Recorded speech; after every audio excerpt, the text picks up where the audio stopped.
Big Buck Registry's Big Buck Podcast, episode number 43. Special guest Billy Arnold and the story behind his monster Tennessee whitetail.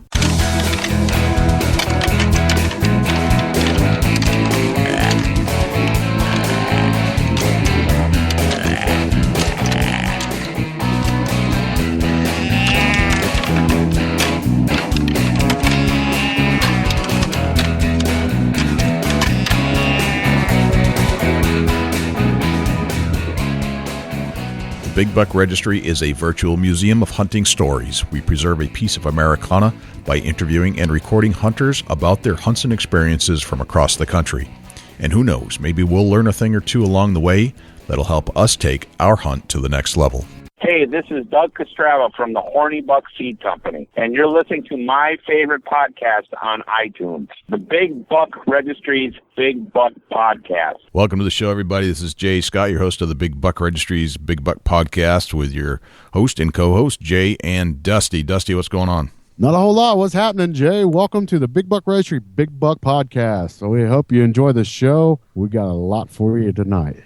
We are here for you. We are here for everybody that is listening, that is a patron of the outdoor world. And, got a heck of a lot of great shows, a lot of contacts coming up on the Big Buck Registry. We've been talking to a lot of good people, people who have big-time TV shows already on all kinds of different stations, Sportsman's Channel, etc. And we're going to get to talk to those guys over the next 12 months or so. Yeah, it's going to be just a revolving greatness for the podcast here with the celebrities, some new products that are just coming out. You know, we hooked up with Fox Pro. That's going to be an awesome podcast. Fox Pro, absolutely.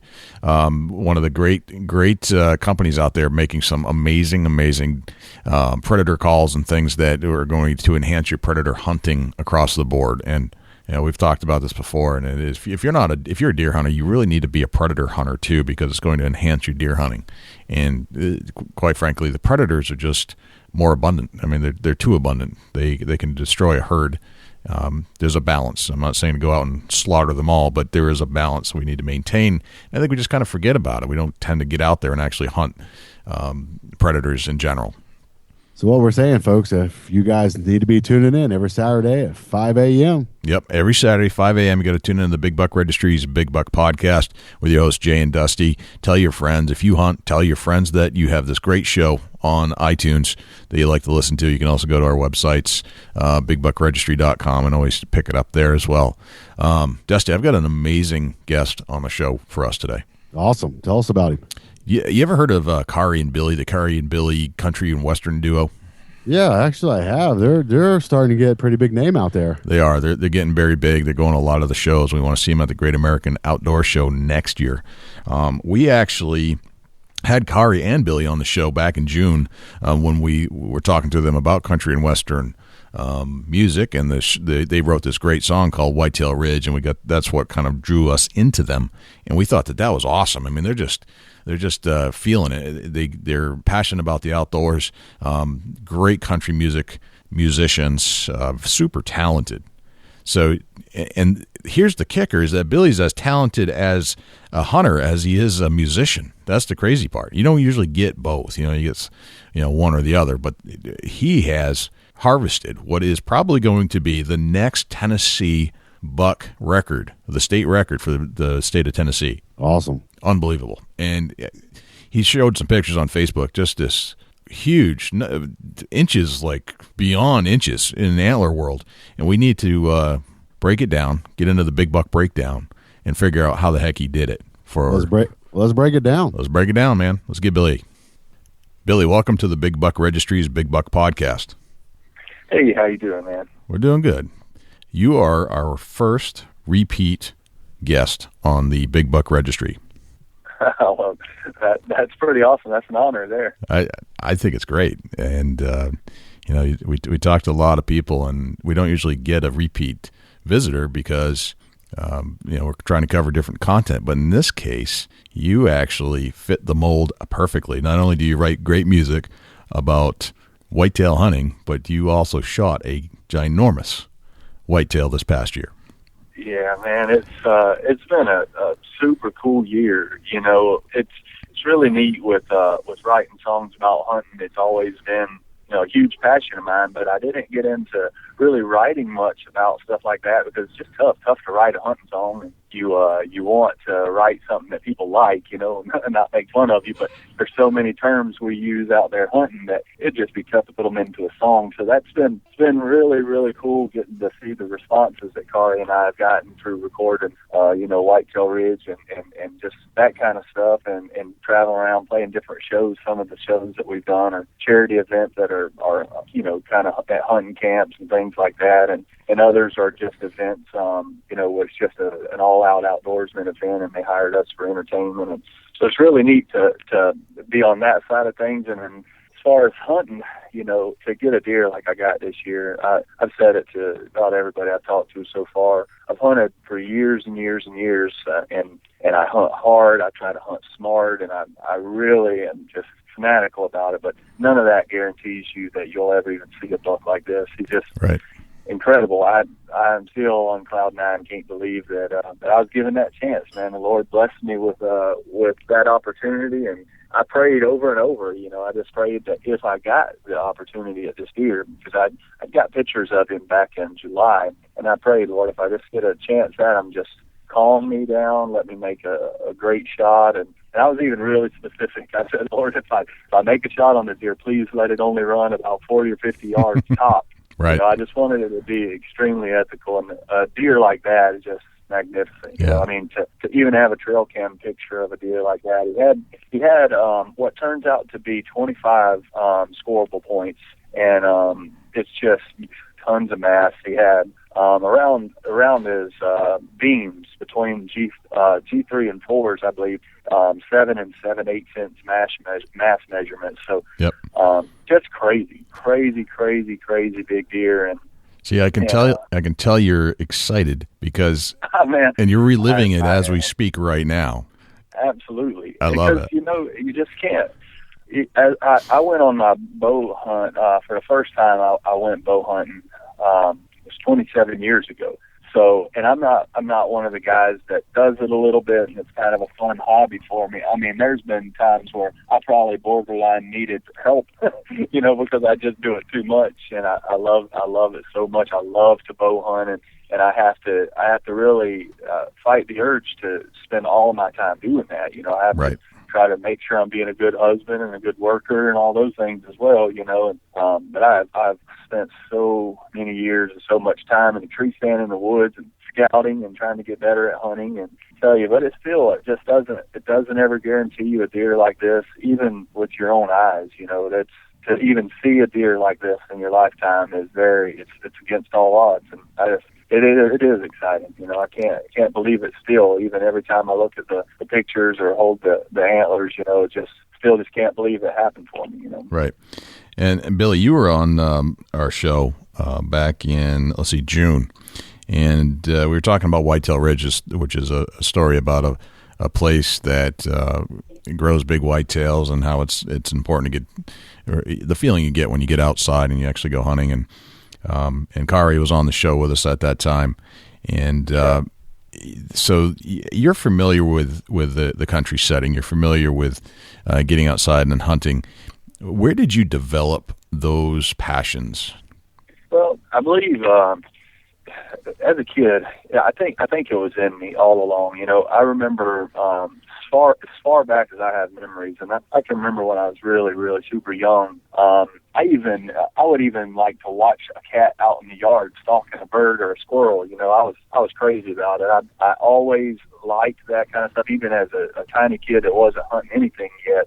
And for me, my granddad, my papa, he was just everything to me. He was a hero to me, and he was like my father figure, and he loved to hunt and fish, and he gave me a bow. I guess I was probably about 4 or 5 years old when I got my first bow, and that was mine. I shot a bow younger than that, but I had my first bow. He gave me an old bear bow, and it was the little youth edition. It had a black handle on it, and man, I loved shooting that thing, and I would shoot all the time with him, and he went hunting all the time. But it was kind of a rule in our family: you weren't supposed to be able to go hunting, deer hunting, for the first time until you reached 11. That's when kind of the rule was for my papa's children, my uncles, who all enjoy hunting too.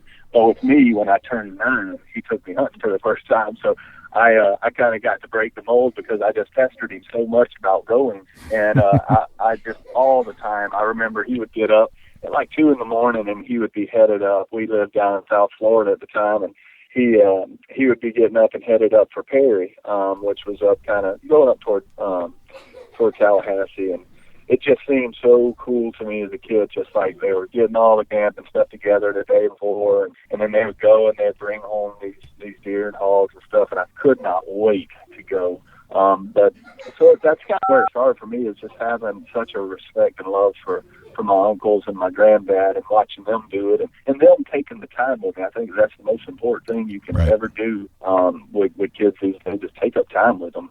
Do something. It doesn't matter what you're doing. Do something that it's hands-on, and you go out and you actually do it. You make it happen yourself, and you know, we spent so much time in the yard digging up worms to go fishing or target practicing with our bows, and you know, growing up watching the Dukes of Hazzard, I wanted to shoot my bow at everything. Heck yeah, I got several spankings for that too. But you know, as soon as I turned about 8, my mom got me a BB gun, and good Lord, I was gone.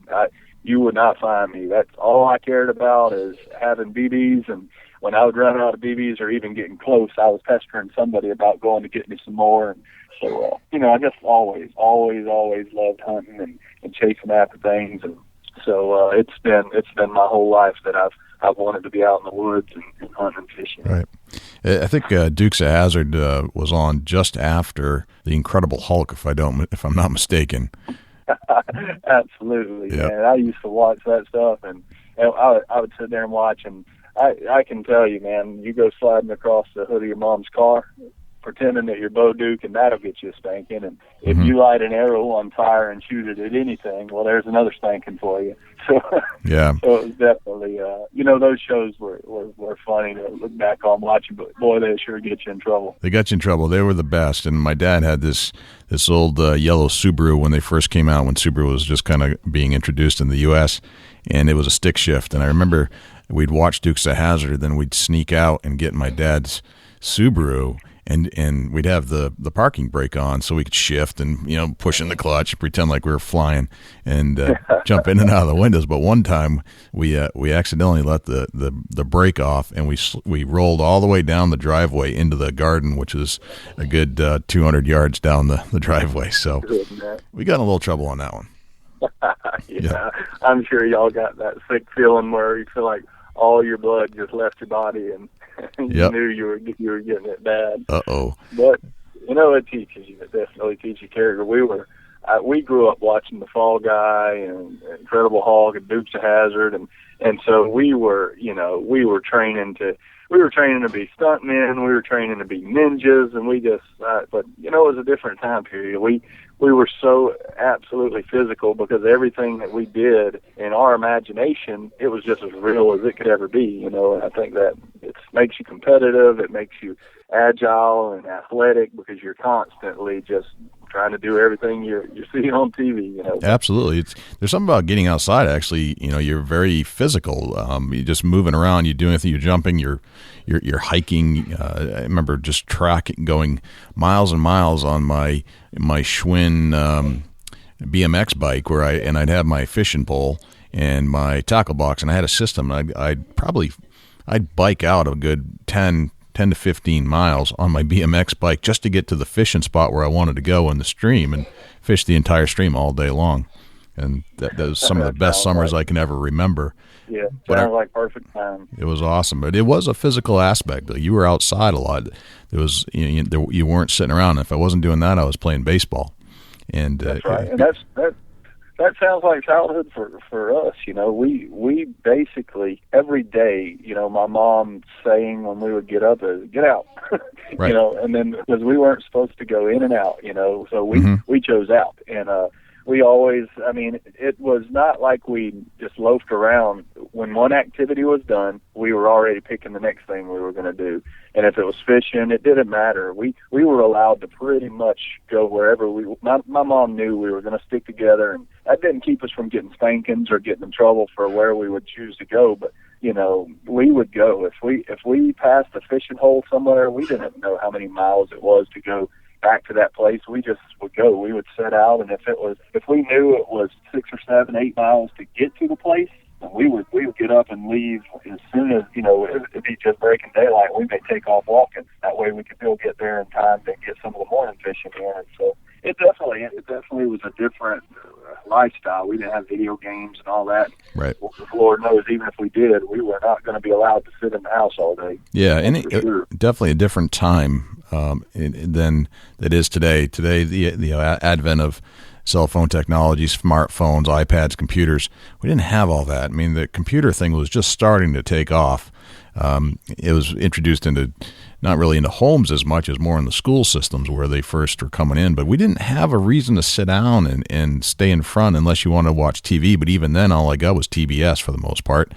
You know, it was early days of cable box converters. So there wasn't a whole lot to watch. I remember watching, you know, fishing shows and stuff on the weekends and hunting shows, and that would come on really early, and that would be generally on Saturdays, and I was out the door. But yeah, that's kind of, I get sidetracked on that, but the reason being is for a deer like what I got, you know, it was a free range deer. I have permission to hunt a tract of land, and it's there's not even any food plots around there. There's only acorns, and there's thickets that kind of run around the place, and so for me, it's not just a hunt. It's not just what happened for this year. It really does go back to being a kid and having that passion and that love for hunting. Because if I didn't, I wouldn't have learned all the different things necessary. And you know, so many people speculate on a story. I mean, the deer green scored 218 inches.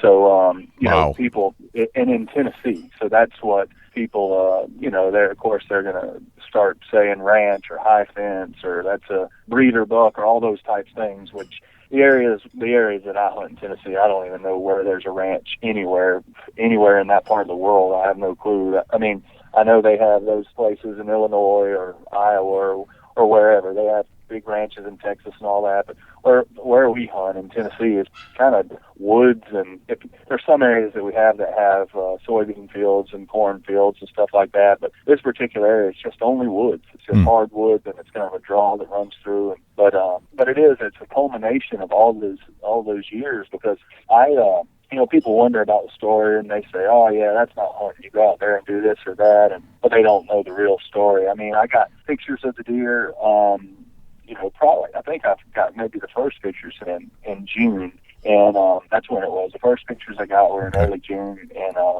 and so from June all the way till, you know, about the third week in November, I never saw the deer, hunted over and over and over, and I've been on really big deer the last 3 years, and I never saw them with my own eyes. I got pictures of them, and giants, two bucks that were just crazy big, and never saw them with my own eyes, you know. And this deer, same thing. It was the last afternoon I was able to go hunt, and I wasn't even going to wind up going hunting.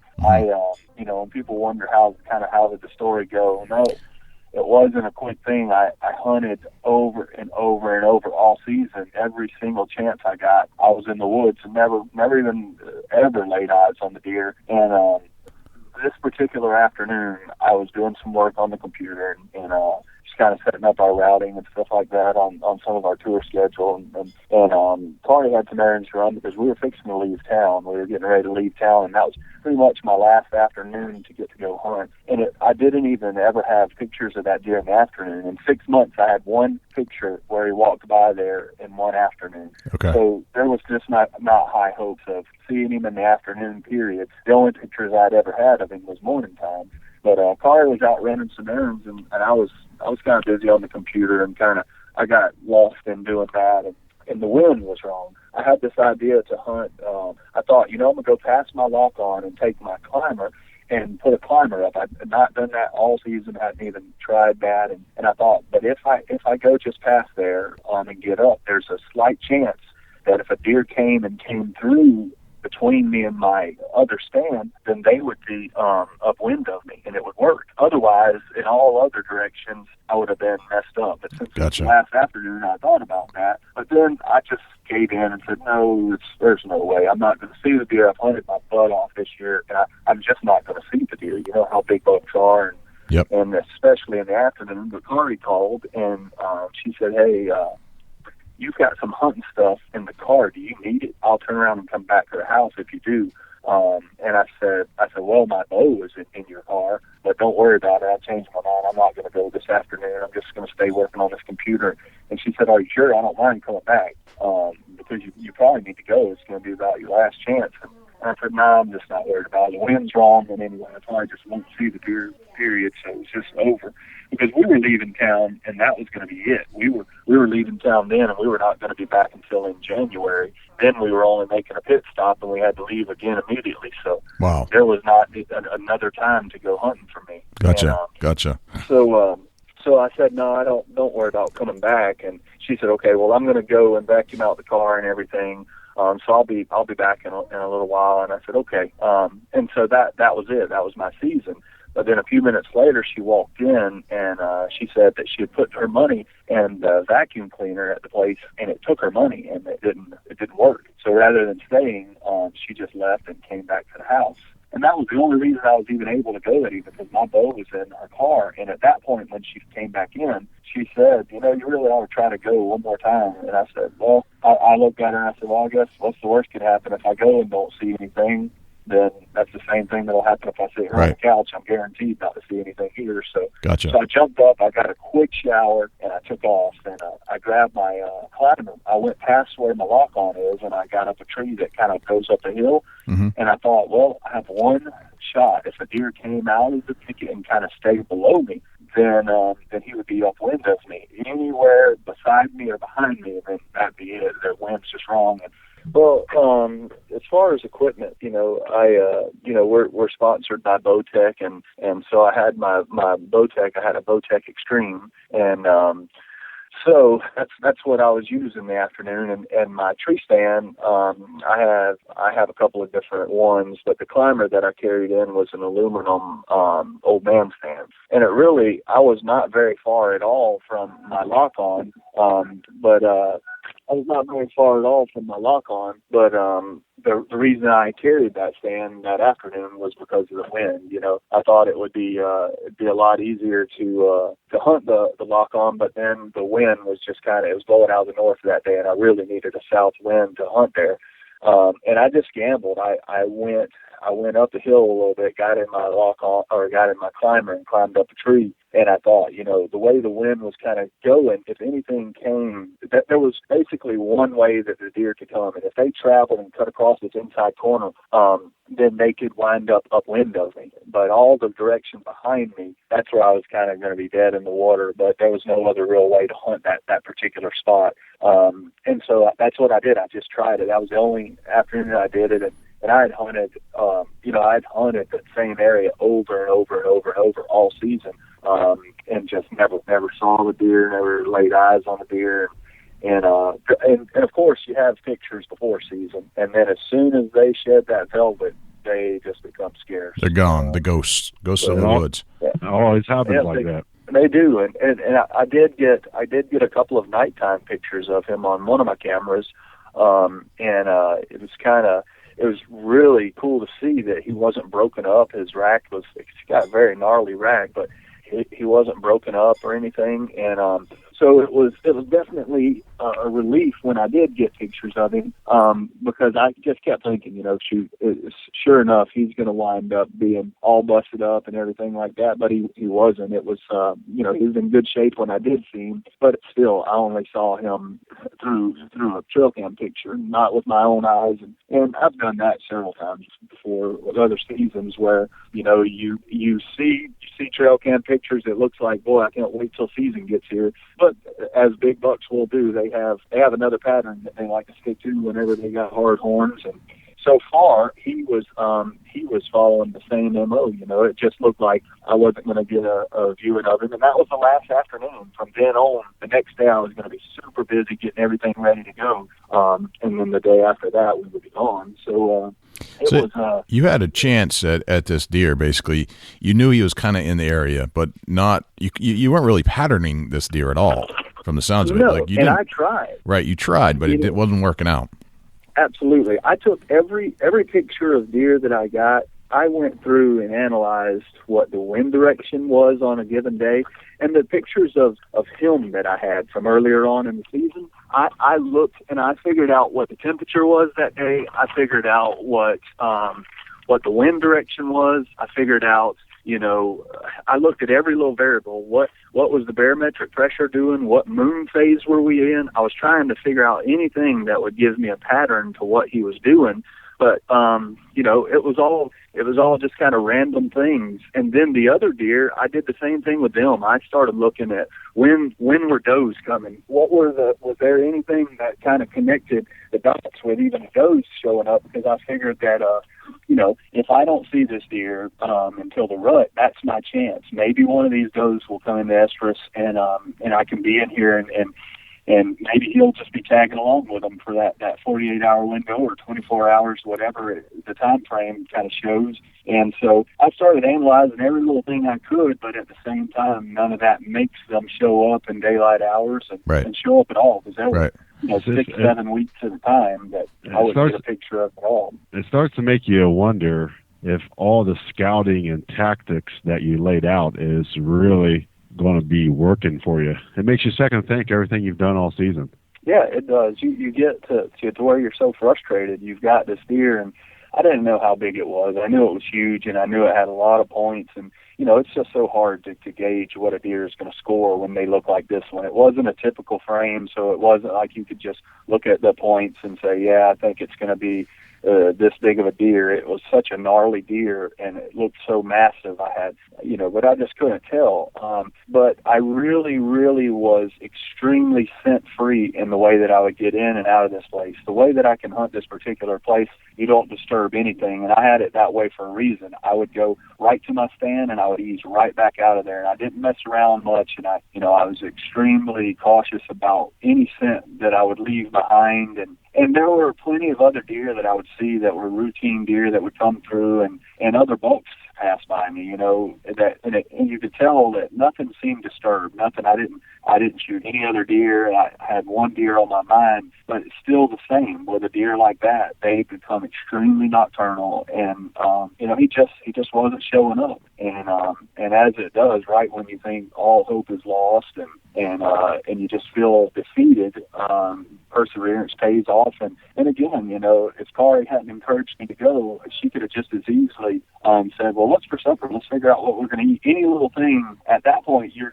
feeling so defeated, anything talks you out of going, Right. I've been hunting over and over and over, and that last afternoon, I felt like I had so much stuff I had to get done.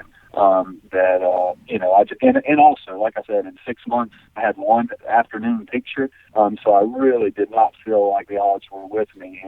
But you know what? I prayed an awful lot about it, and when the time came, the deer came out and came right in front of me, and I shot at about 32 or 33 yards is about what the shot was. But, the prayer I talked about hoping it only ran 40 or 50 yards, it's so weird. The deer it may have went about 48 yards and laid down and died right there. So it was extremely quick and lethal. But still, where it fell was right behind some bushes. It kind of ran behind those bushes, like as it starts to go down a hill.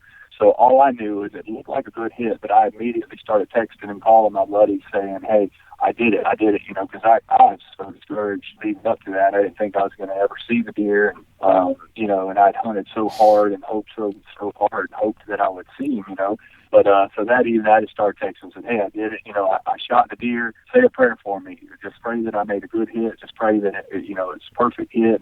I said it looked perfect, but with bow hunting, you just don't ever know.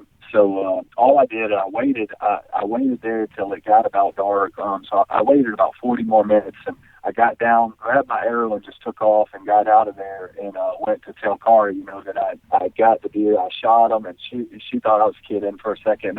Then she could tell I was dead serious, and I had my arrow, but I hadn't really taken a good look at my arrow. I was still just so excited and just, so nervous. And, Right. and I looked at my arrow, then, I kind of walked into the kitchen sink and looked, and I was like, oh my gosh, it looks perfect, because it was just covered, and it looked the way you want to see an arrow look. And I just kind of forced myself to wait. I think I waited about an hour and 45 minutes, and then I went to kind of check the blood trail. But my buddies wanted me to wait for them to recover the deer. And one of them drove from 6 hours away. As soon as I called him and told him I'd shot the deer, he was in his tree stand. He said, I'm getting down and headed your way. So he got down and had to drive about 30 minutes to his house, change clothes, and then he took off. And another one of my real good hunting buddies, he and a good friend, he was from about 3.5 hours away. He did the same thing. He headed home, got changed, and took off, and they both showed up at our house, and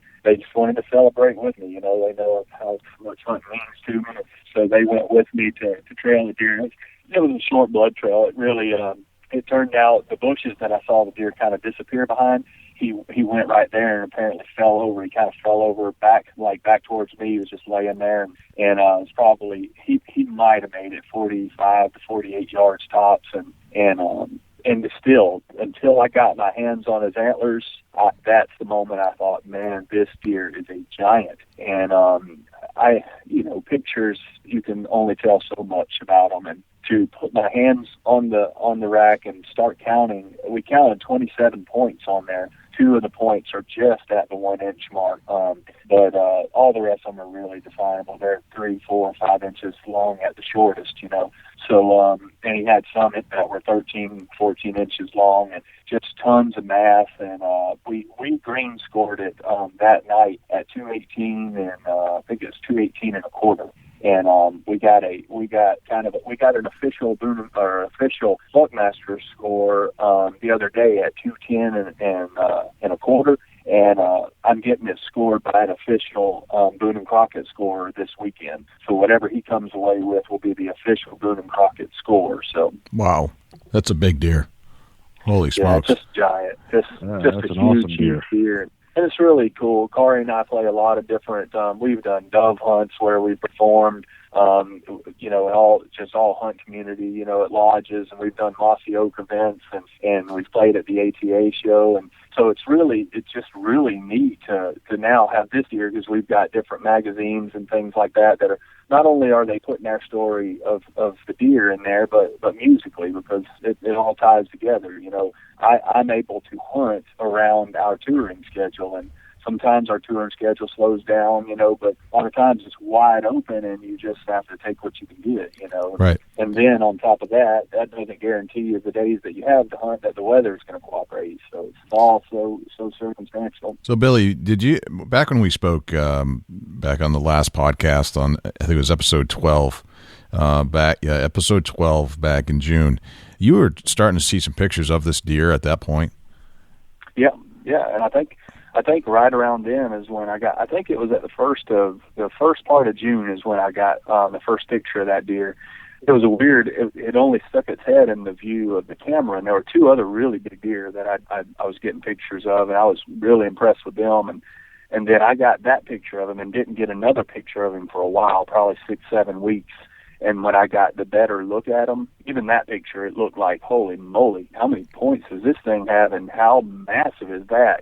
It was just a beast, and you could tell. But, when I got pictures of it looking at the camera and sideways and looking away, then I just knew that it was a giant. Everybody kept asking me, right. my close friends, what's it going to score? What's it going to score? And I told them, man, I don't know what it's going to score. It could be 170. It could be 200 inches. I don't know. When it looks like that, you just say big. That's all you got to say. Right. Yeah, that's what I kept saying. I don't even want to speculate. I just said I know it's a Boone and Crockett deer. It's just giant. And the deer that I've seen it in pictures with, I know those deer, and I know how big they are, and he makes them look like they're a yearling. So That's awesome. Hey, I got a quick question. You said you were shooting Bowtech. What kind of arrows and broadheads you got on the end of that Bowtech? Gold tip and Slacker broadheads. Slackers. I was shooting a Slacker 100 grain, and man, do I love Slacker broadheads. They laid the Slacker on him. Fly. Absolutely, they fly great, and I've never had a problem with them not working right. You know, if you hit a deer, I mean, it does its job every time. And so many other broadheads that I have used over the years, man alive, some of them you just flat out lose faith in. And so it's really good to have equipment that you feel absolutely 100% about. And I did a lot of shooting and knew that my bow and my arrows and broadheads were flying great. So I felt really good about getting the opportunity. But you never know how your heart's going to do and what the circumstances are going to be if you get a chance. Because for me getting this deer, I can guarantee you I've had so many big bucks over my lifetime that the tiniest thing went wrong, and I never got them. They were right there. They were in range. They were right up under me, whatever the case may be. But one little thing went wrong, and that's all it took. You know, when you're hunting a big buck with a bow, I can guarantee you more often than not, you are not going to get the deer. You know, you can get, I generally, you know, I was able to get a buck that scored 151 with my bow last year. And I've taken some really good deer along the way. But I tell you, nothing compared to the amount of close calls that I've had where I didn't get the deer. Right. So you've so go back to the hunt just a little bit. It was kind of like this random last ditch effort, so to speak, where you didn't really expect to hunt, and you were in your tree stand, and you've basically eliminated half of the because of the wind direction.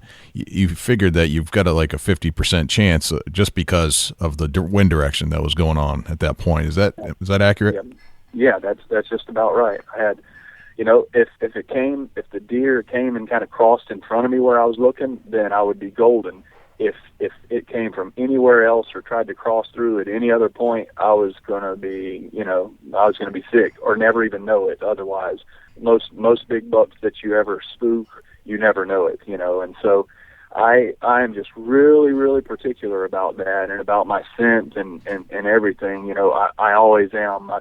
Some people think I am just a lunatic when it comes to scent and what I'll try to do to prevent having any scent around or leaving scent out in the area. But I just really feel like if you're wanting to kill if you're wanting to kill a 3-year-old buck, I mean, you can make some mistakes and stuff like that. When you get a deer that's 4, 5, 6 years old, you can make one mistake in the year and be done for. You know, it just, in the areas that I've hunted growing up, that's the case. Right. You know, when you can make one mistake on a big buck, and you may not ever get another chance to do that again. So now this is potentially the new Tennessee state record from what you're looking at.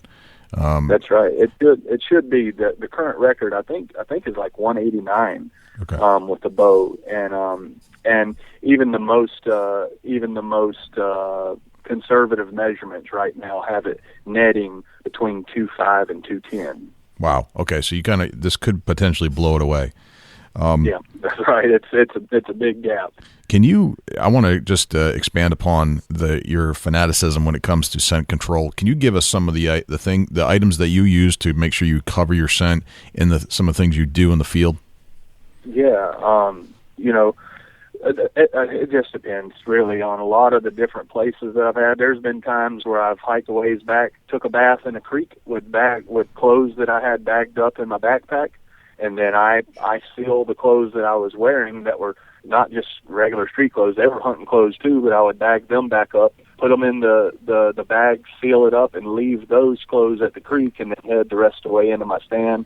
And then I use a lot of scent away products and dead downwind, and I try to find stuff on sale like that. So I've used a host of different scent eliminating products like that. And I think one of the best things you can do is keep the pressure out of your area too. Don't, you know, for the same reason you wouldn't change your light bulb in your car and touch it with your bare hands, same reason you can't do that in the woods, you know, because they're going to pattern you. You're leaving behind oils and things like that on the branches. So really cover up, always wear gloves in and out of there, and I always wear rubber boots as well. I try to just keep everything contained and locked up, and then my clothes too, they stay in. I've got scent lock and scent blocker containers that I use, and then I have you know, fully my clothes, I have the base layers that are like silver microbial base layers and activated carbon outer layers. And so I really just try to do everything that I can possibly do It doesn't mean that you're scent free. It doesn't mean that you can do whatever you want and disregard the wind. But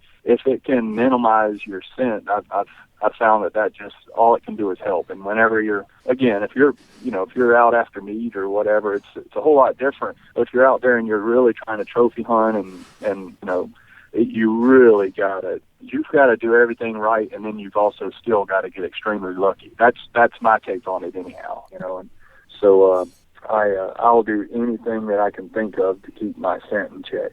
Gotcha. And more we talk to different hunters from all over. It seems that the scent control, there's a ton more mistakes that you can make versus the non-mistakes. If you got something that, give us your one key factor of walking into your stand, what not to do walking in. Oh my goodness. My probably number one thing is don't grab branches and push them out of the way with your bare hands, and don't do stuff like that, because deer, they can smell so good, and they can smell things in time frames. They can tell how old a scent is, whether they're in immediate danger or whether the danger's past. And I would say if you've got a spot too that's really super awesome to hunt, but you feel like you're kicking up the world to get in there to it, then don't hunt it. Figure out a different way, because you feel like in your mind, like, that's the only way I can hunt it. This is where the deer are at, but it's counterproductive, because they figure you out a lot faster. You're playing the same game. They're just equipped a whole lot better than you are. And that's something that,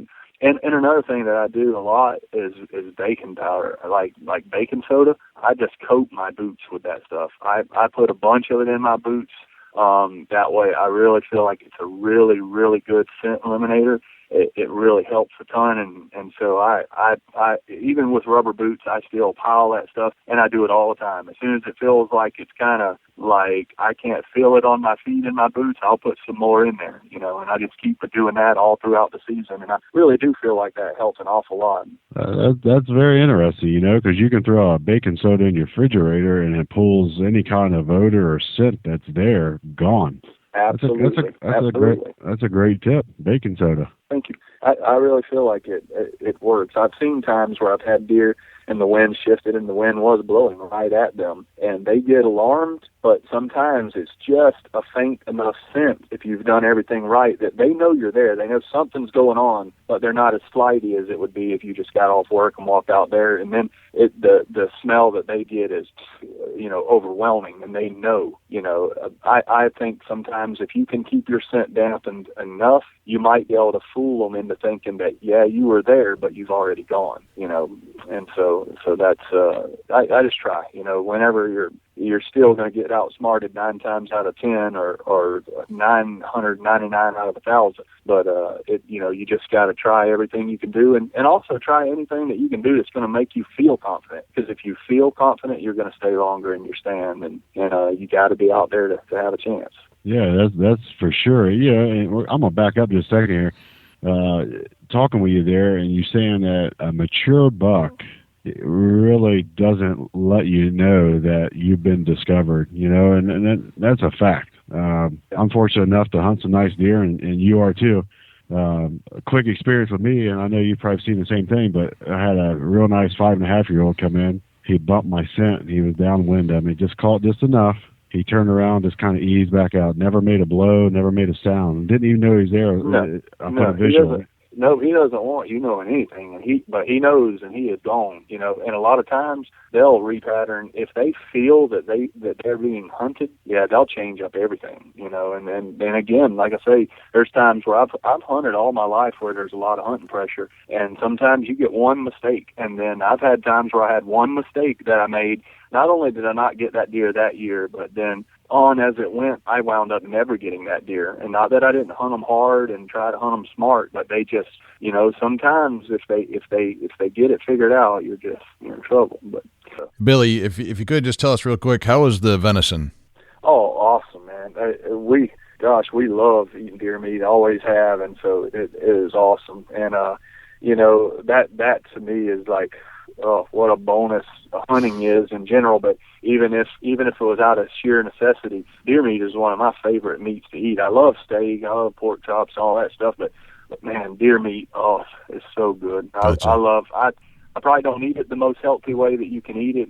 I'm from the South. I like to deep fry stuff, but I love to soak it in milk, for 7-8 hours or overnight, and then I'll have it in cubes about the size of a chicken nugget or something, kind of beat it with either a meat cleaver or a knife, kind of tenderize it, and then bread it and fry it, and man alive. Southern fried venison. Love it. Beautiful. Yeah, absolutely. And Billy, if any of our listeners would like to reach out to you, I know you're killing it in the music world, and you're also a successful deer hunter killing big bucks. So there are two reasons to reach out to you: one for this buck, and definitely for your music. How do people reach you? Find us at KariandBilly.com. That's the easiest thing. Our Facebook is on there, and our Facebook, it's run by us. A lot of people have companies doing all of their social marketing for them. But if you write to Kari and Billy, we're the ones that write you back. If it's Kari and Billy website or the Kari and Billy Facebook page, we're the ones that write you back. And the way you can tell a lot of times, Kari, she's beautiful and elegant and classy and all those things. So if there's no grammatical errors, everything's spelled right, it's probably Kari writing to you. If there's a lot of y'alls and abbreviations, there's a good chance that's me writing to you. Gotcha. That's awesome. Gotcha, Billy. Awesome. Yeah, that's very cool. That's Kari.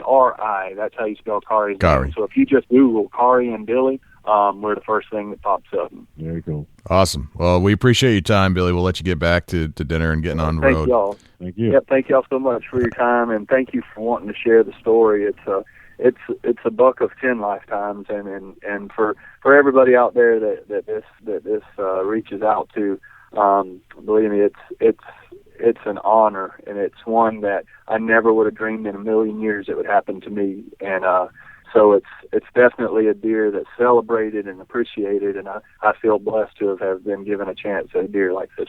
Absolutely. Couldn't have said it better. That's great. Congratulations. Congratulations. Well, thank y'all so much. Hey, God bless y'all, and y'all stay in touch, okay? God bless, Billy. Travel safe. Well, dude, that was absolutely amazing to listen to Billy share that story about how he harvested this ginormous Tennessee potential record buck. It's got to be a awesome blood pressure razor when you get something like that on the ground. That's a monster buck right there. We do thank you, Billy, for submitting your story to us and getting on with us, man. That's an awesome buck, and couldn't be better to have some tips from Billy. Tips from Billy. I mean, you don't get out in the field and harvest a deer like that every day. So when you can actually get somebody that did, and you can listen to the story and the details of what they used to actually get to that point, we're going to be able to incorporate that as listeners of the Big Buck podcast into our own hunting skill set and bag of tricks. So awesome. Thank you so much, Billy, for joining us again. He was the first repeat guest we've ever had. So that's awesome. That's what we want. We're going to keep shouting out to everybody. And as they harvest big bucks, we're going to talk to them. And if they come out with new products, we want to talk to them. We want to get all the information out to our listeners. Yep. And then one of the things I wanted to point out, too, is that when we spoke to Billy back in June, he had no idea that he'd be harvesting this deer in November. That's crazy. And right. That's what's awesome about the Big Buck Registry, Big Buck podcast. You just never know what's going to happen. Mm-hmm. And I bet that somehow the deer gods were looking down upon him and saying, you spoke to the guys at the Big Buck Registry, therefore you're going to harvest this big deer. Yeah, I have to agree. There's no doubt about it that talking to the Big Buck Registry, Big Buck podcast helps you harvest deer. Right. If you listen to the show, it's going to help you. There's no doubt about it. We got a new guy coming aboard, and I think he's going to help us out some of the laws and some of the not to do's out in the woods. You know what I mean? Yeah, we did find Officer Fredman Buck, and he's going to be more of a regular on the show to kind of walk down all the rules and regulations as he sees it. Now, they may not be accurate, of course, because he's talking about rules from the 1970s, but at least, he's going to give us a new perspective. The crazy thing about Officer Fredman Buck is that one day we was just talking here on a podcast, and somebody just broke in. It was just, it was so crazy that his old school radio actually picked up the Big Buck podcast. He thought we was doing a shout out for an officer, Yeah. And Fredman, you out there? I think he must have overheard some of our comments, and he must have thought that it must have been like a radio frequency interruption, like anything that was being broadcast from our radio receivers must have transmitted onto his CB from who knows when. And of course, we got to play along with him a little bit to tell him that, hey, this is dispatch calling in. We've located a Sasquatch or something like that. So, yeah, Fredman's going to be a regular on the show. We've got a ton of other great listeners or other great guests lined up for the rest of the year. So if you love hunting and if you love listening to people talk about hunting and deer hunting and want to know more about the behind the scenes at a lot of these deer hunting shows, we're going to be covering it all year long. So you're going to want to tune in every Saturday morning starting at 5 a.m. You don't have to be up for it, but you definitely want to check in because if you're up and you're heading to your stand, definitely tune in at 5 a.m. because it'll be there. But you can tune in all day long. We'll repost links. So even if your news feed on Facebook has already gone by, don't worry, there's another link coming. Yeah, and I suggest that you get the podcast app on your iPhone. Yes, I mean that's awesome. You get the podcast app. You line up the Big Buck Registry, Big Buck Podcast. Yep, and you got it right there. Every time we release a podcast, it shows up right there. The podcast app is an essential piece of this. I found podcasts. I don't go nowhere without it. I don't either. I really enjoy listening to podcasts, but if you're a fan of this show, and you know other people who are hunters who have iPhones, you definitely want to tell them to go get that podcast app and download it to your phone. It's free. And our show is free to listen to, but you're going to get a lot of great tips along the way. We're going to cover anywhere from cooking venison to harvesting the deer, how to get the deer out of the woods, butchering your own deer. We've covered those shows. We're going to have some more guests to cover even more in depth on those subject matters. But then every hunter that submits a big deer, we're going to want to break that down in the Big Buck Breakdown. And one of the best ways to do it and listen to that content is to actually go get the podcast app on your iPhone. Now, that being said, there are other podcast apps on other phones. The Android has one. You can go to Blubrry, Blubrry, and download it there. And that has its own app, and you can listen on Android, I believe, and a bunch of other types of phones have different podcast apps, but we're on all of them. So if you've tuned in on your friend's radio or friend's iPhone listening to the show and you don't have the same kind of phone, chances are you can get an app to listen to the show. Well, Dusty, I think that's a wrap, man. Thanks to Billy again for telling us the story of the big Tennessee whitetail he shot and probably going to be the next state whitetail record in the state of Tennessee. Awesome buck. Dusty, how can the listeners reach you? www.facebook.com/Chubby Tines Outdoors. Look, give me a shout out, submit a picture. You never know. You may be the next guest on the Big Buck Registry, Big Buck Podcast. Jay, how can the folks get in touch with you? All right. So we got a couple of different spots. Our website is www.bigbuckregistry.com. Always give us a call. You can actually text in a picture or shoot us a text about feedback about the show. You can call us if you want to. And we certainly have some callers that come in. 724-613-2825, text or call. You can visit us at Facebook, facebook.com/Big Buck Registry, and twitter.com/Big Buck Registry. Dusty, that's a wrap, man. This is Fredman back, and we'll see you next week. Good to hear. Fredman, I think we just heard Fredman. Was that him, Jay? I think he's patching in through the CB radio. That's what I think that was. Yeah, that's craziness. Yep.